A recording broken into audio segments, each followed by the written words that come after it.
Saya percaya bahwa Tuhan akan mempersiapkan kalian semua. Ya, kalian bukan hanya punya cita-cita, tapi Tuhan akan tolong Anda untuk sampai pada cita-cita itu. Bukan hanya pada cita-cita itu, tapi tujuan daripada cita-cita itu. Ya, tadi ada yang mau jadi pastor, jadi dokter, jadi arsitek, jadi apalagi tadi ya. Macam-macam pokoknya. Nah, Tuhan ingin mewujudkan itu dan pakai hidup Anda. Siapa yang mau dipakai Tuhan? Wah, karena itu nanti di akhir ibadah ini saya pingin anak-anak karena anak ini kan datang sama orang tua ya. Jadi anak-anak bisikin ke orang tua. Pak Mah, aku pingin jadi pastor. Aku pingin jadi dokter. Nanti saya kasih kesempatan papa mamanya yang doakan anaknya. Untuk sungguh-sungguh jadi seperti apa yang menjadi cita-cita anak-anak. Amin orang tua. Halo amin orang tua. Anda punya peranan penting. Karena itu saya hari ini mau menyampaikan sesuatu yang penting buat hidup kita. Untuk kita ini bisa mendorong anak-anak sampai mengerti apa yang Tuhan mau lakukan dalam hidup mereka. Karena itu proses yang namanya proses pemuritan di dalam rumah itu harus dimulai inisiatif dari orang tua. Katakan amin. Halo amin. Karena itu izinkan saya hari ini khotbah 2 segmen. Ya, yang pertama khotbah untuk orang tua dulu, anak-anak bisa mendengar. Nanti setelah itu sesi 2, bukan sesi 2, langsung segmen kedua saya akan khotbah soal kepada anak-anak. Jadi yang pertama orang tua yang datang hari ini dengarkan baik-baik betapa peranan Anda itu penting buat anak-anak Anda. Bagaimana Anda mengambil tanggung jawab untuk sungguh-sungguh membimbing anak-anak saudara kepada apa yang menjadi tujuan Tuhan dalam hidup mereka. Itu orang tua mengambil peranan penting. Bukan kakak-kakak Eagle Kids. Kakak-kakak Eagle Kids adalah orang-orang yang hanya untuk memperlengkapi apa yang kurang. Tetapi penggembalaan atau pemuritan yang sesungguhnya itu ada di dalam rumah Anda. Halo amin. Di dalam rumah Anda. Makanya itu orang tua ambil peranan penting ini. Nah untuk itu mari kita buka Alkitab dulu ya. Mari kita buka Alkitab dulu.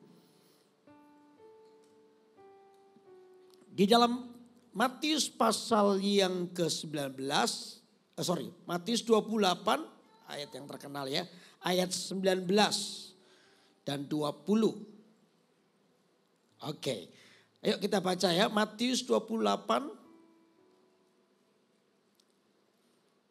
ayat 19. Oke. Nah, saya akan bacakan buat saudara. Karena itu pergilah, jadikanlah semua bangsa apa? Halo apa? Muridku. Dan baptislah mereka dalam nama Bapa dan Anak dan Roh Kudus. Dan ajarlah mereka melakukan segala sesuatu yang telah kuperintahkan kepadamu. Dan ketahuilah aku menyertai kamu senantiasa sampai kepada apa? Akhir zaman. Saya bicara konteks ini adalah konteks rumah Anda dulu dah. Nggak usah jauh-jauh. Nggak usah pergi ke kota-kota lain dulu. Tapi konteksnya sekarang adalah konteks rumah Anda. Alkitab jelas berkata begini, karena itu pergilah jadikanlah semua bangsa itu murid. Inilah menjadi kerinduan Tuhan. Bukan hanya memberitakan Injil, tapi menjadikan semua bangsa itu apa? Murid. Tuhan pingin setiap kita dalam konteks keluarga saya dan anak-anak saya itu adalah murid. Makanya GMS ini, kami ini sekarang lagi getol merintis gereja. Kenapa merintis gereja? Bagi saya, bagi kami, merintis gereja itu adalah penginjilan yang paling efektif. Kenapa demikian? Karena orang-orang yang dimenangkan dalam penginjilan itu kita bisa latih, kita muridkan di sebuah gereja sehingga mereka bertumbuh dengan visi yang sama. Hari ini anak-anak pun telah menangkap visi. Tadi Anda bisa mendengar kesaksian bagaimana mereka pingin jadi arsitek, kepingin bangun 1000 gereja lokal. Di Banjarmasin saya ketemu dengan satu anak nangis, masih kecil ketemu dengan saya. masih kelas 2 SD kalau nggak salah. Ketemu dengan saya tanya kamu kenapa nangis di sebuah ibadah. Ya di ibadah anak seperti ini saya tanya kenapa kamu nangis. Aku pingin jadi gubernur. Waduh luar biasa. Kamu pengen jadi, kenapa kamu pengen jadi gubernur? Supaya aku bisa kasih izin gereja dibangun di mana-mana. Oh ya bagus. Ini satu kerinduan. Dan anak ini menurut orang tuanya anaknya pinter. Saya doakan supaya jadi gubernur sungguhan. Nah di sini kita bisa melihat proses dan cita-cita berarti anak itu nangkep visi gereja. Tapi bukan sekedar nangkep, anak itu perlu dimuridkan. Katakan amin. Perlu dibimbing. Anak saya juga perlu dibimbing. Ketika saya dan istri saya punya anak, saya nggak bilang begini, oke nak, tugas papa mamamu selesai, kamu sudah lahir. Sekarang terserah kamu pilih papa mama yang mana. Nggak mungkin begitu. Saya bawa anak saya ke rumah. Di rumah itu dimuridkan, diajari. Sehingga anak saya bertumbuh dengan nilai-nilai kekristenan yang kuat. Dengan nilai visi gereja. Sehingga hari ini anak saya bertumbuh. Anak saya bertumbuh hari ini umurnya sudah 24 tahun. Jadi saya sudah mulai tua sekarang. Umur 24 tahun. Anak saya melanjutkan apa yang Tuhan mau.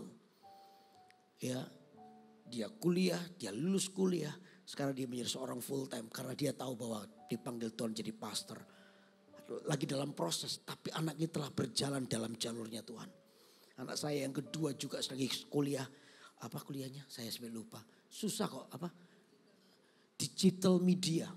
Anak saya kuliah di digital media. Dan saya bilang begini sama anak saya. Gereja harus dipenuhi dengan orang-orang pinter. Kamu nanti lulus sekolah mau kemana? Dia bilang, "Pak, aku mau di gereja. Aku mau bangun gereja. Aku mau kerja di gereja. Aku akan bangun gereja. Dengan ilmu yang ada ini, aku mau kerajaan Allah diuntungkan dengan ilmu yang aku punya." Wow. Saya berkata sama istri saya, amin. Thank you. Tuhan menyertai kami dalam proses pemuritan buat anak kami. Sehingga hati mereka hari ini dipenuhi oleh visi Tuhan. Halo amin. Halo amin. Nah karena itu pemuritan itu ada di hati Tuhan. Makanya pemuritan itu tidak boleh lepas. Itu dimulai dari keluarga. Nah apa yang dilakukan sekarang oleh orang tua? Yang pertama coba keluarkan. Yang pertama adalah ini. Ya keluarkan. Ya tugas orang tua. Nasihat terbaik adalah teladan hidup. Coba orang tua katakan ini. Nasihat terbaik adalah teladan hidup. 2, 3. Nasihat terbaik adalah teladan hidup. Tahu nggak saudara, hidup Anda itu diperhatikan oleh anak-anak Anda. Hidup Anda itu sangat diperhatikan oleh anak-anak Anda. Saya punya anak, dulu waktu kecil masih satu kamar dengan saya. Dia belum bisa pisah. Tapi anak ini memperhatikan bagaimana saya hidup. Ya kalau kami itu biasa berdoa, biasa berdoa begitu ya. Lagi berdoa, lalu saya itu biasa kalau tengah-tengah malam tuh kadang suka terbangun. Ya istri saya sudah tidur, anak-anak saya tidur, saya bisa terbangun. Jam 1, jam 12, jam 1 itu kadang terbangun. Dan saya tahu itu waktu yang saya berdoa. Kalau saya berdoa itu saya nggak berhenti di satu tempat, enggak. Ini cara saya berdoa ya, nggak perlu sama dengan Anda. Jadi saya berdoa itu saya jalan-jalan di ruang kamar saya sambil bahasa roh, saya berdoa. Saya bahasa roh sambil jalan. Lalu di tempat tertentu saya berlutut di situ. Saya nyembah lagi, saya berbahasa roh lagi. Lalu saya bangun, saya taruh kepala saya di tembok begitu. Saya bahasa roh. Begitu sampai saya merasa puas, saya tidur. Ya tidur. Nggak sampai 10 menit tiba-tiba anak saya bangun. Anak saya bangun. Saya kan belum tidur. Saya lihat kenapa anak ini bangun ya. Yang nomor 1. Masih kecil sudah. Masih umur mungkin 5 atau 6 tahun. Tiba-tiba dia bangun. Dia liatin saya kan lampu gelap. Saya liatin dia aja. Kenapa anak gini? Tiba-tiba dia gini. Oh sekalapa.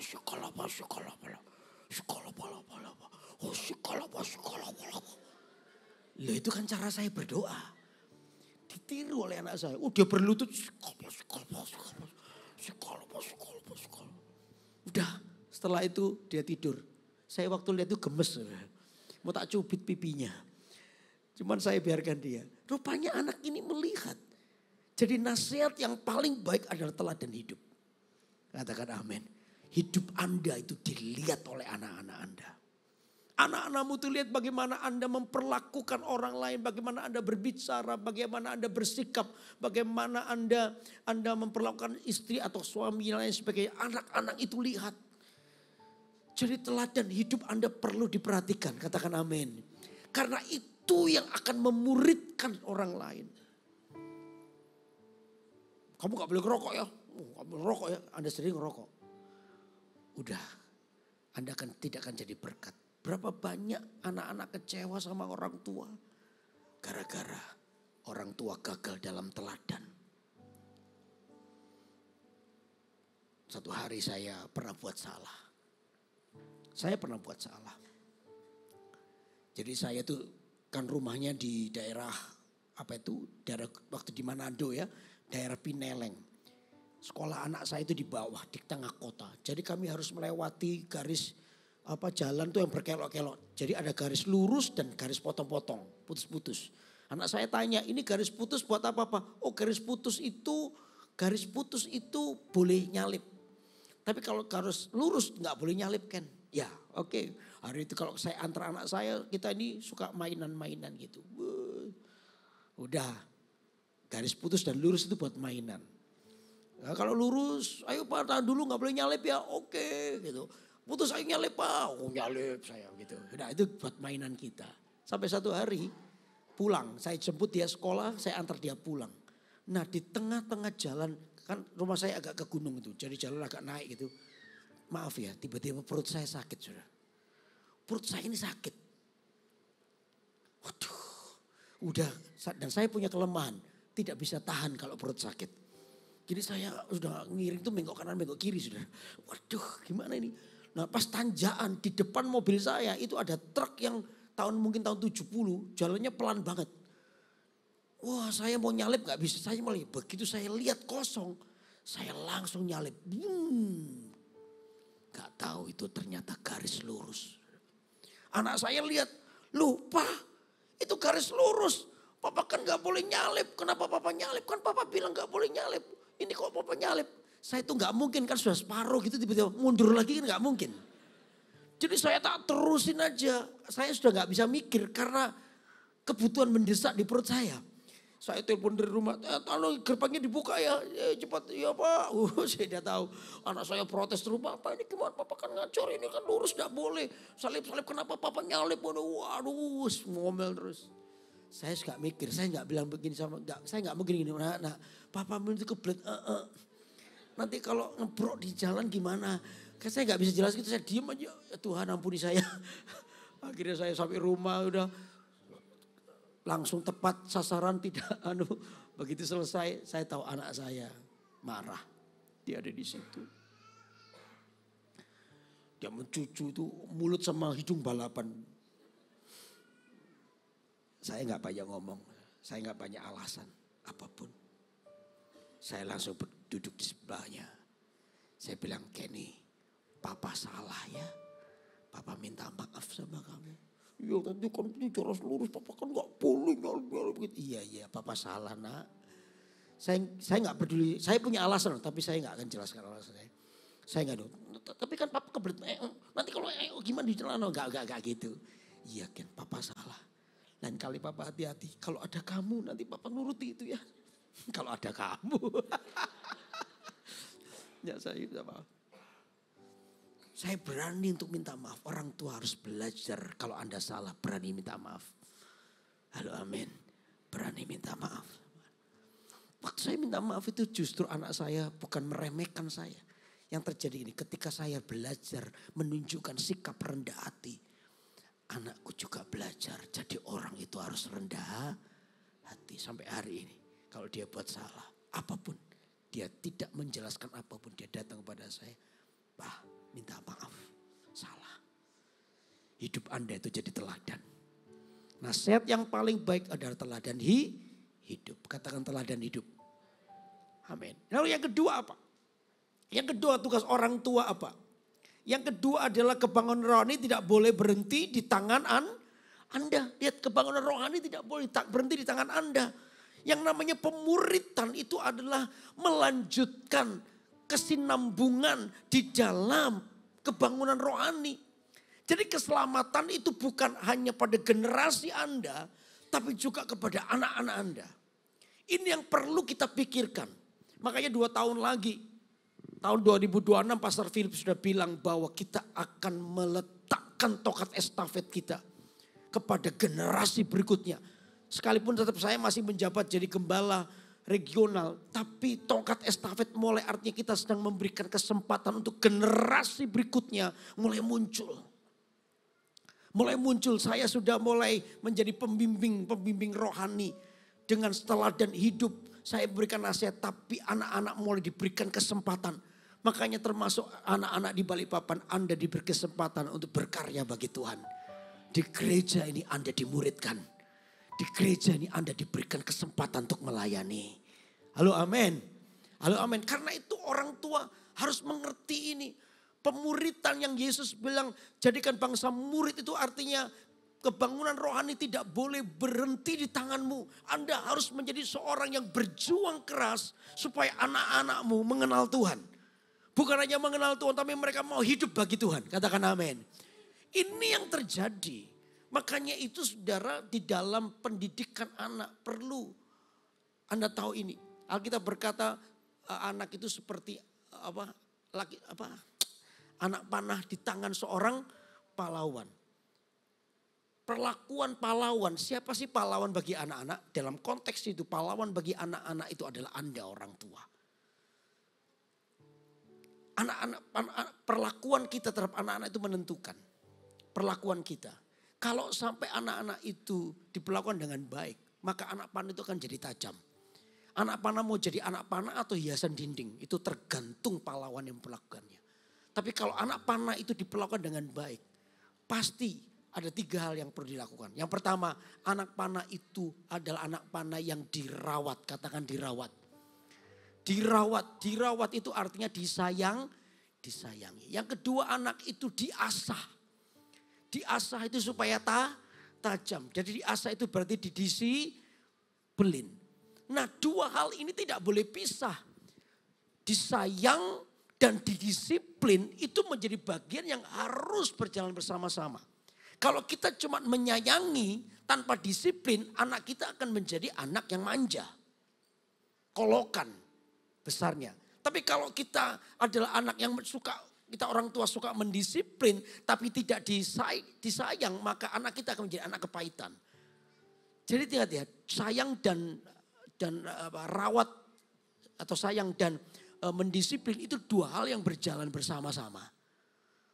Harus bersama-sama. Anak harus tahu kita sayang, tapi anak juga harus tahu mereka harus biasa untuk tahu disiplinnya yang terjadi. Satu hari saya lagi ngerjain mau khotbah. Tiba-tiba saya mendengar kan saya punya 2 anak, anak kedua saya nangis. Saya lihat, kenapa kok nangis? Saya lihat begitu, ternyata sama kukunya diduduki kepalanya, saudara. Adiknya masih kelas umur 2 tahun, kukunya umur 4 tahun. Anaknya itu diduduki gini, terus diunyek-unyek pakai pantatnya gini. Saya bilang, Ken, loh kenapa kok diduduki? Oh dia lari gitu, gak boleh diduduki ya Ken. Nanti adiknya kepalanya sakit. Dia gini, siap bos. Manggil saya bos terus. Awas ya nanti ya, gak boleh ya. Ya siap bos gitu. Udah saya tinggal lagi. Saya kerja lagi. Gak sampai 20 menit. Adiknya nangis lagi. Tak lihat. Waduh kokonya duduki kepala adiknya. Diunyek-unyek lagi pakai pantatnya gini. Waduh. Saya langsung keluar tak gandeng itu kokonya. Masuk dalam, saya punya kamar namanya kamar disiplin. Masuk di situ. Dah. Lalu dia tahu kalau sudah masuk situ pasti didisiplin. Dia langsung tengkurap di kasur. Pantatnya jadi dia di luar gitu tengkurapnya gini. Pantatnya diajuin ke saya. Dia tahu. Saya pasti mau pukul pantatnya. Kata Alkitab itu dipukul pakai tongkat didikan. Tongkat didikan bukan besi, bukan kayu, bukan ya saudara. Saya itu biasa pakai kertas. Ya, maaf ya pada waktu itu suka pakai warta gereja. Nah sekarang kan gak ada warta gereja. Saya ngaku dosa pakai warta gereja. Udah warta gereja, tak pukulin warta gereja, tak pukul pantatnya. Kenapa harus pantat? Anda kalau mukul gak boleh sembarangan ya. Kepalanya dikeplak. Oh, no. Kenapa kok Tuhan ciptakan pantat itu punya daging lebih? Karena disitulah tempat disiplin sebenarnya. Ya, jadi pukul pantatnya. Jangan pukul kepalanya, jangan pukul lehernya. Dan usahakan pakai tongkat didikan.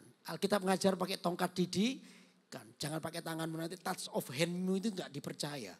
Sementara Anda peluk saya sayang tapi tangan yang sama Anda pukul anak saya. Tangannya enggak dipercaya. Makanya Alkitab mengajar kita pakai tongkat didikan. Saya pakai koran tangan. Koran itu suaranya keras. Bak, tapi enggak sakit. Kita pukul. Pak gitu. Wih tiba-tiba dia nangis. Wah nangis. Aduh saya langsung keluar. Kok nangis? Tak pikir saya pukulnya kekencengan. Tak pukul. Enggak sakit. Kok dia nangis ya? Dia nangis. Ternyata dia nangis itu bukan karena pukulannya. Pukulannya enggak sakit. Tapi tahu enggak saudara? Ketika anak itu didisiplin. Anak itu merasa tidak disayang. Itu perasaan anak. Karena anak enggak bisa ngerti. Ketika kita pukul dia itu merasa dijauhkan dari kita. Makanya dia nangis. Nah kalau orang tua nggak ngerti, gitu anaknya nangis, ayo nangis lagi, ayo nangis, pukul lagi, pukul. Tambah gencar pukulnya. Anak lu semakin diam, makanya diam, ayo diam, pukul lagi, ayo, pukul lagi ya diam ya. Anaknya diam tapi ketakutan. Papa mamaku kok monster gini ya. Jadi itu yang terjadi karena apa? Anda semakin tahu, makanya heran semakin besar anaknya nggak percaya kepada Anda. Dia lebih percaya kepada temannya. Karena apa? Papa maunya bagi dia sadis. Dia lebih percaya kepada temannya. Suka curhat sama temannya. Sama orang tua nggak bisa bebas. Karena apa? Dia merasa orang tuaku ini monster. Maunya sama anak-anak. Sama temannya. Ya kalau temannya baik. Kalau temannya sama-sama kepahitan sama orang tua. Pasti nasihatnya, oh aku juga kepahitan sama papaku. Kamu juga kepahitan, iya aku juga kepahitan. Mari kita racun bersama-sama yuk orang tua kita. Gitu nasihatnya. Enggak. Saya tunggu dia. Sampai dia menguasai diri selesai. Saya tunggu dia di situ. Saya tanya sama dia. Kamu tahu enggak kenapa papa pukul kamu? Enggak tahu. Nah kan? Ternyata anak kadang nggak tahu kenapa dia dipukul. Nah orang tua dia harus tahu kenapa orang tua pukul. Ini namanya proses pemuritannya di situ. Saya beritahu, kamu tadi kan bilang pakai bahasa saya ya, ini pakai bahasa saya. Papa tadi kan bilang jangan duduki kepala adikmu. Itu kalau putus gimana? Kamu suka punya adik nggak punya kepala? Halo ku nggak ada kepalanya gitu. Mau nggak? Suka nggak? Enggak. Lah iya makanya. Jangan diduduki. Kalau kamu duduki nanti kepala adikmu putus loh. Suka enggak? Enggak suka. Lah makanya. Ngerti ya? Ngerti Pak. Sekarang ngerti kenapa papa pukul kamu? Ngerti Pak. Apa? Enggak boleh duduki kepala adik. Nah bagus. Oke. Ngerti ya itu salah ya? Iya Pak. Oke saya bilang oke. Sekarang papa sudah enggak marah. Ini penting. Tadi mendisiplin. Ketika dia mengerti penjelasan itu, lalu saya ngomong, oke, papa sudah tidak marah. Papa sayang sama Kenny. Sampai hari ini, kalau saya lagi marah, Pak. Sampai hari ini kadang saya marah dengan anak saya, tapi nggak dipukul pantatnya, sudah lewat. Anak saya sudah 24 tahun, tapi verbal. Kata yang paling dia senangnya adalah kata sini. Itu paling senang dia. Begitu saya bilang sini, dia langsung peluk saya. Dia bilang, Papa Kenny minta maaf. Iya. Gak apa-apa. Udah papa sudah gak marah. Itu namanya saya. Dia tahu papanya sayang sama dia. Tapi dia tahu juga papanya gak suka. Artinya papa yang mau mendisiplin kalau dia berbuat jahat sama adiknya. Ya oke, papa sayang sama kamu. Oke, udah papa gak marah lagi. Oke, main yang bagus ya. Oh ya. Oke, bye-bye. Tuhan berkati. Minta maaf sama adiknya. Iya, dia minta maaf sama adiknya. Dia lari keluar kamar. Wah, main lagi. Wah, saya mulai ngerjakan. Nggak sampai 2 jam. Dia duduk ke kepala adiknya. Diunyek lagi. Saya dalam hati, ini anak Esau apa ini? Pasti bukan saya, itu pasti istri saya. Gak apa-apa, mungkin anak kan, tapi pemuritan itu jalan terus. Disayangi dan disiplin itu harus berjalan bersama Sama, saya percaya anak Anda mungkin mengerti. Mereka disayangi tapi mereka juga lagi diajar untuk masuk terus. Amin. Lalu berikutnya apa untuk anak-anak ini? Anak-anak ini harus berada di, makanya anak panah itu harus berada di tabung yang benar. Tabung itu ternyata bukan apa ya, bukan sekedar tabung. Tapi ternyata itu adalah tempat di mana suhu udara dibentuk di situ supaya anak panah nggak mudah karatan. Ternyata begitu. Jadi artinya anak panah itu harus berada di tabung yang benar. Tabung yang benar itu apa? Dalam keluarga. Ternyata kado yang paling manis buat anak kita itu bukan uang, bukan harta, bahkan mungkin bukan pendidikan. Ya puji Tuhan kalau Anda punya dana untuk kasih pendidikan yang lebih tinggi. Tapi yang kado yang paling manis buat anak-anak itu adalah pernikahan yang bahagia. Pernikahan yang bahagia itu selalu jadi berkat buat anak-anak. Amin. Pernikahan yang bahagia itu adalah berkat bagi anak-anak. Di mana anak-anak akan melihat betapa orang tuanya adalah orang tua yang bahagia. Pasti anak-anak akan bahagia ketika melihat orang tuanya adalah orang tua yang saling mengasihi. Katakan amin. Belajar untuk saling, saya dengan istri saya banyak konflik, ada konflik ya. Anak-anak saya mungkin sempat melihat, tapi kami selalu jaga ini. Kalau kami sempat konflik, kami selalu datang dengan damai, lalu minta maaf dengan anak-anak. Papa mama minta maaf ya. Papa mama marah sama saling marah. Tapi sekarang kok sudah damai. Anak saya selalu melihat itu. Ya, anak saya itu senang kalau saya dulu bersenda guru dengan istri saya itu, saya suka apa itu gendong-gendong istri saya lalu tak lempar ke mana ke kasur itu. Wah, anak saya senang. Wah, yang laki itu langsung belain mamanya. Saya bilang ampun kan. Oh, dia berdiri makanya gitu, saya digituin gitu. Senang banget. Tapi anak saya coba lihat kalau kami berselisih paham aja. Saya itu pernah berselisih paham, bukan masalah utama sih. Mau pelayanan, tapi mereka minta makan ayam. Saya antarkan di satu tempat gitu. Udah situ. Lalu saya pulang, saya mandi-mandi. Nanti saya jemput di situ. Nah pas saya mandi-mandi ternyata hujan deras, saudara. Hujan deras akhirnya, waduh ini mau telat pelayanan. Akhirnya saya jemput mereka dulu pas hujan-hujan itu. Ternyata di tempat ayam itu gak ada. Waduh kok gak ada, saya telepon gak diangkat. Aduh gak diangkat. Terus tiba-tiba mata saya melihat dia di seberangnya. Loh tadi kan janjian di ayam ini kok di seberangnya. Waduh bisa telat nih saya pelayanan ini. Jadi akhirnya saya pergi ke situ. Akhirnya mereka naik. Saya langsung bilang, kan tadi janjiannya di ayam itu. Kenapa kok di ayam ini? Ya tadi itu anakmu mau, kan saya sudah marah itu saudara. Ya tadi anakmu mau minta yang ayam sana, makanya kita nyebrang. Nah pas beli itu hujan. Kamu tak telepon gak bisa. Iya sinyalnya gak ada. Iya makanya itu. Nah saya kan ngerti alasannya. Ya sudah. Tapi kadung marah saudara. Ya, saya mencucu gitu. Di mobil. Diem aja mencucu gitu. Anak saya itu lihat gitu gak suka. Dia langsung dampiri saya lalu gini. Marah ya bos. Gitu. Anak saya laki-laki. Marah ya bos. Saya enggak marah kok ya. Enggak marah ya.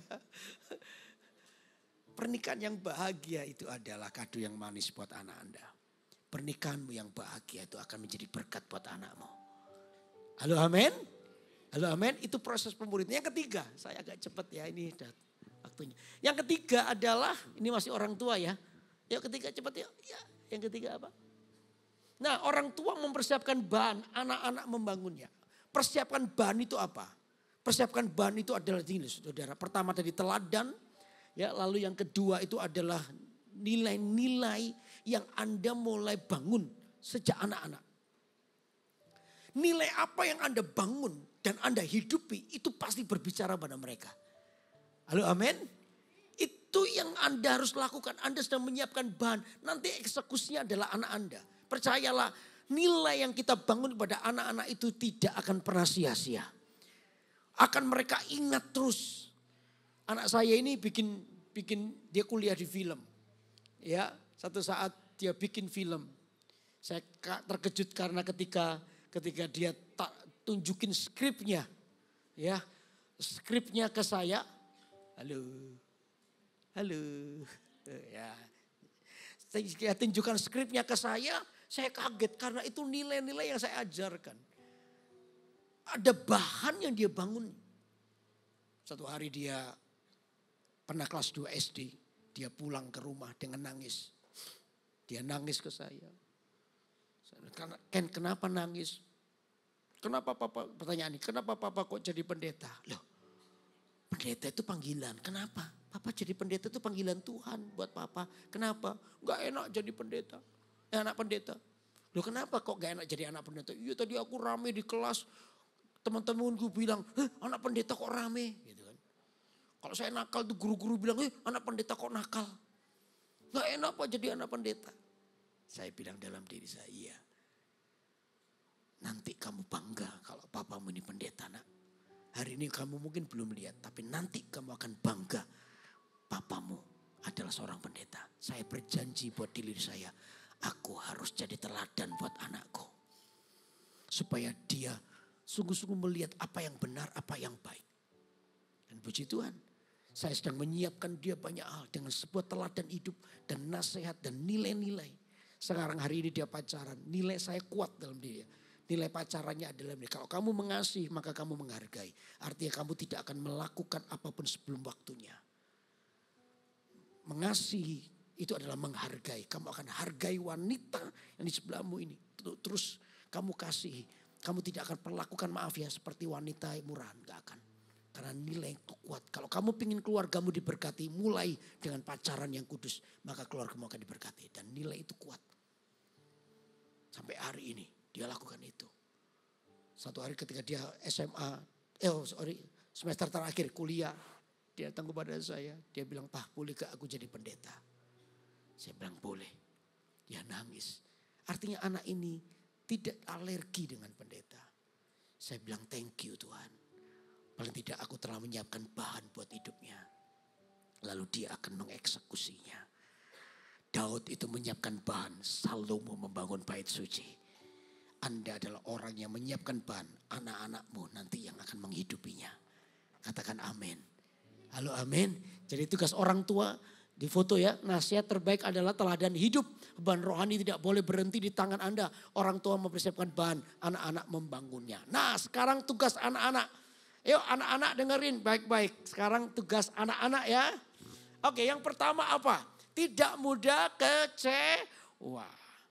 Anak-anak tidak boleh suka marah-marah sama papa mama.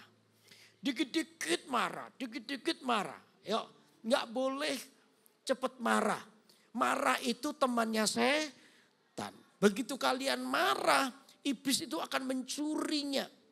Sehingga marahmu nanti kalau nggak pernah disembuhkan dengan cepat, marah itu bisa berubah jadi benci. Masa kalian mau benci papa mama? Nggak mungkin. Papa mama itu adalah wakil Tuhan dalam dirimu. Kalian tidak boleh kecewa. Percayalah kalau mamamu menegur, papa menegur. Karena papa mama sayang sama kalian. Halo amin.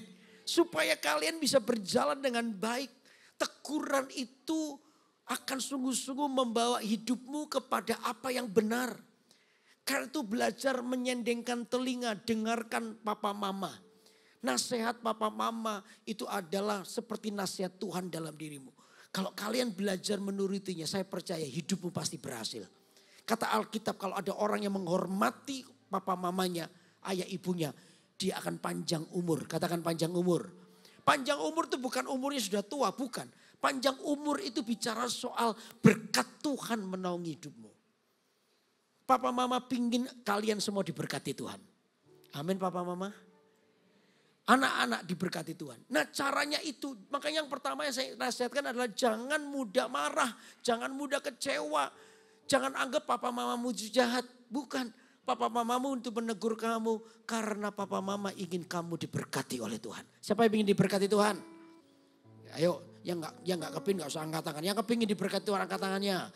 Wih, semua ingin diberkati Tuhan. Nah, caranya adalah dengarkan papa mamamu. Amin. Lalu yang kedua apa? Yang kedua, ayo ya mau karakternya dibentuk.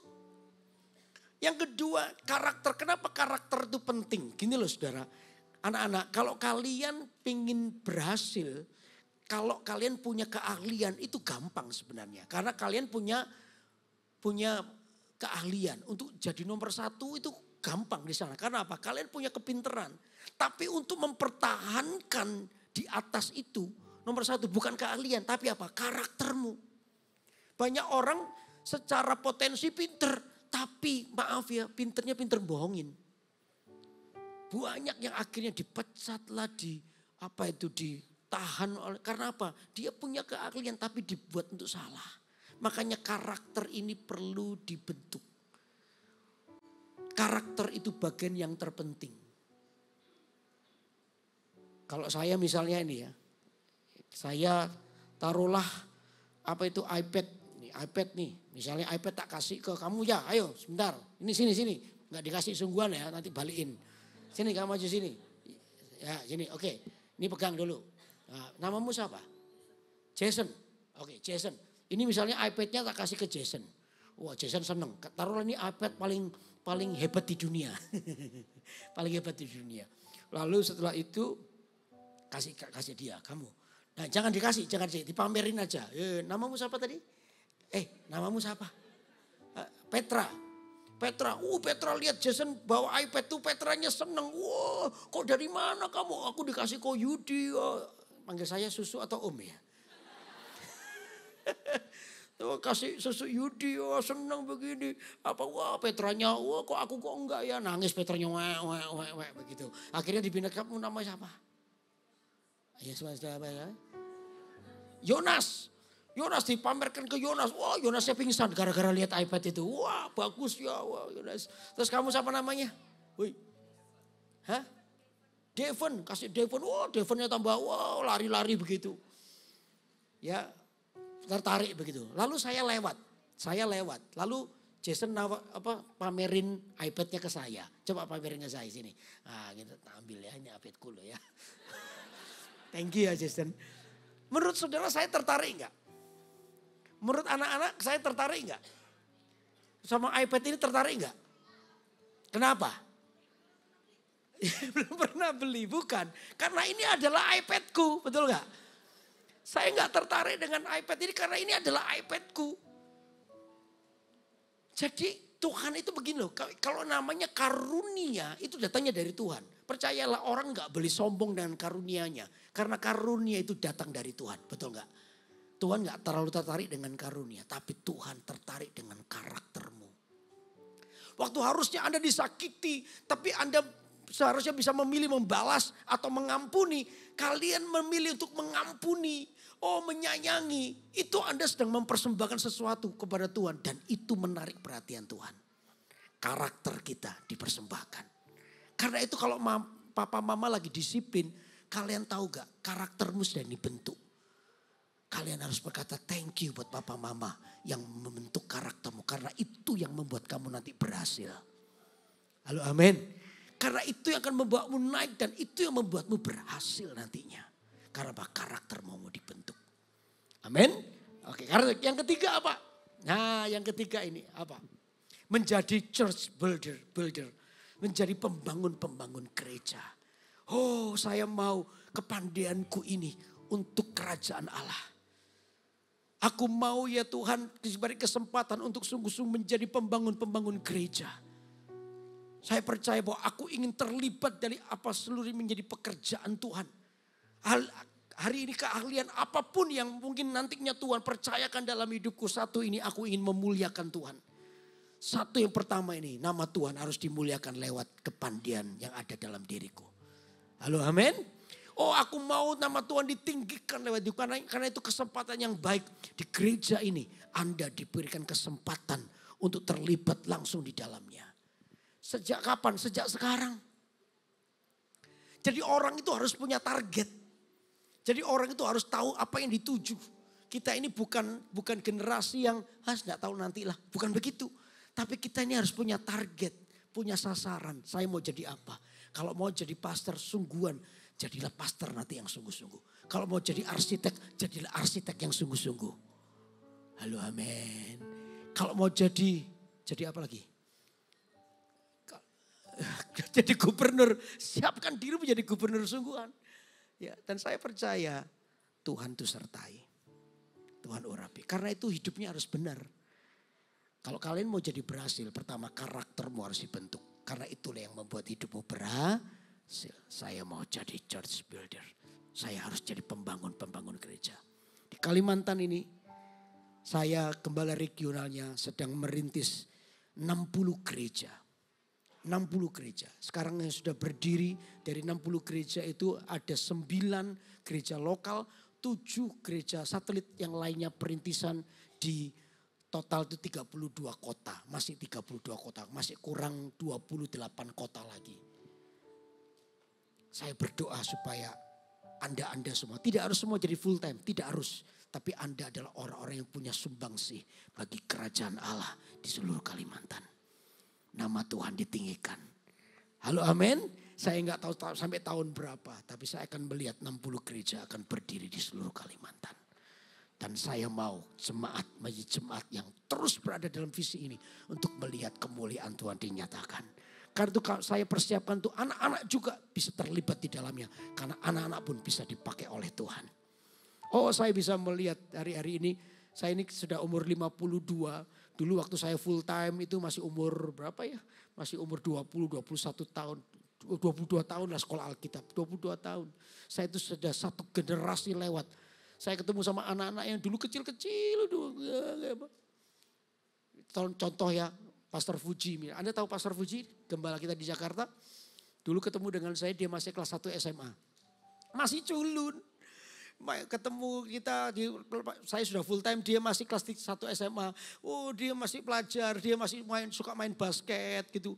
Terus dijangkau oleh anak-anak AOG waktu itu lewat permainan basket. Ayo kita main basket semua. Saya udah agak tua, dia baru masuk. Sekarang saya bisa melihat anak-anak yang dulu culun ternyata dipakai oleh Tuhan untuk membangun gereja. Sekarang saya bisa melihat gembala-gembala kita ini, dulu saya tahu ini anak-anak kecil dulu yang ikut-ikutan kayak begini, yang kalau khotbah rame sendiri. Ini khotbah sana cerita sendiri, wah gitu. Tapi ternyata anak-anak model begini bisa dipakai Tuhan. Halo amin. Saya tidak menyangka tiba-tiba, loh kamu dulu yang itu ya nakal itu ya. Ya ada satu itu anak itu dulu nakalnya minta ampun. Ya maaf ya. Itu anaknya sekarang ini jadi satu gembala kita. Saya nggak sebut namanya, nanti rahasia. Karena ini ceritanya memalukan. Ya dia itu, aduh saya nggak enak cerita ini. Nggak apa-apa ya. Ya aduh dia itu ini loh apa. Anak tulen itu di tangannya nih diperetkan ke om-om gitu. Di kepalanya gini. Omnya marah-marah. Waktu kebaktian diperet gini. Saya tahu itu aduh mateng kan. Tapi ternyata anak itu sekarang dia jadi salah satu gembala. Kalau saya cerita dengan dia, kamu masih ingat gak? Itu diperetkan di om di kebaktian di depanmu itu. Om yang sampai marah-marah, kamu ingat? Iya kok sekarang kamu nakalnya gitu, sekarang jadi pendeta. Siapa sangka ternyata model kamu nakal gitu. Kita dulu mikir kamu gak masuk hitungan. Nakalnya minta, ternyata kamu sekarang sudah jadi gembala. Dan luar biasa pertumbuhan jemaatmu. Siapa sangka? Makanya saya bilang pemuritan, gereja ini memperlengkapi. Tapi pemuritan itu terjadi di rumah. Amin orang tua. Di rumahmu. Amin. Beri tepuk tangan buat Allah yang besar. Karena itu saya rindu, ayo bersama dengan kita. Ayo kita jadikan keluarga kita. Baru tadi saya ketemu dengan salah satu volunteer kita yang akan khotbah di Bontang. Dia cerita, duduk di kantor saya di bawah. Dia cerita, kok aku ini sekarang punya anak-anak. Ya, dia cerita, hah? Oh di atas kantorku di bawah mana ya? Di atas, iya ya di atas. Sekarang sudah pindah ya. Ya jadi dia cerita, kok aku nih digerakkan Tuhan untuk bangun gereja. Aku ini punya cita-cita, aku, anakku, kami semua. Anakku sekarang lagi kuliah. Kami rindu untuk bangun gereja. Saya bilang, wow. Ini jemaat volunteer, bukan jemaat full time. Bisa nangkep visi gereja sama-sama. Setiap anggota keluarga dipakai oleh Tuhan untuk terlibat dalam pekerjaan Tuhan. Anda rindu? Beri tepuk tangan dulu buat Allah besar. Haleluya. Mari kita makin berdiri sama-sama.